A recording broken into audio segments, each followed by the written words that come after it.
بسم الله الرحمن الرحيم. عن ابي هريره رضي الله تعالى عنه قال قال رسول الله صلى الله تعالى عليه وسلم: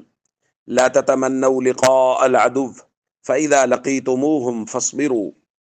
رواہ البخاری۔ نبی کریم صلی اللہ علیہ وسلم نے ارشاد فرمایا، دشمن سے لڑنے بھیڑنے کی تمنا نہ کرو، ہاں اگر جنگ شروع ہو جائے تو پھر صبر سے کام لو۔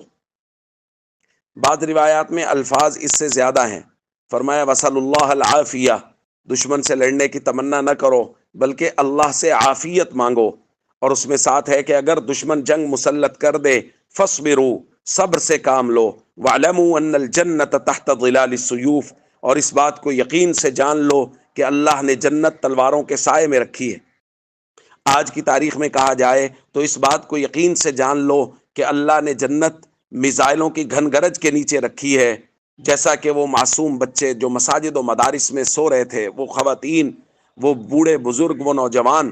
جو مساجد اور مدارس میں اور ان کی رہائش گاہوں میں موجود تھے، رات کی تاریکیوں میں بزدلانہ طریقے سے ان پر وار کیا گیا، بے شک وہ تمام لوگ جنت کے مہمان ہوئے، اور ہمارے لیے یہ درس چھوڑ گئے ہیں کہ جب جو دشمن جنگ مسلط کر دے تو پھر ثابت قدم رہو، پھر ڈٹے رہو، پھر دشمن کا مقابلہ کرو، اور یہ نہ دیکھو کہ دشمن کی تعداد کتنی بڑی ہے، یہ نہ دیکھو کہ دشمن ہم سے بہت زیادہ ہے، بلکہ کسی نے کیا خوب کہا تھا، زندہ رہنا ہے تو حالات سے ڈرنا کیسا،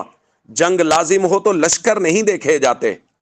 پھر لشکر نہیں دیکھے جاتے۔ اگر کوئی جنگ مسلط کر دے تو اپنی فوج کے شانہ بشانہ کھڑے رہیں، اور ہمیشہ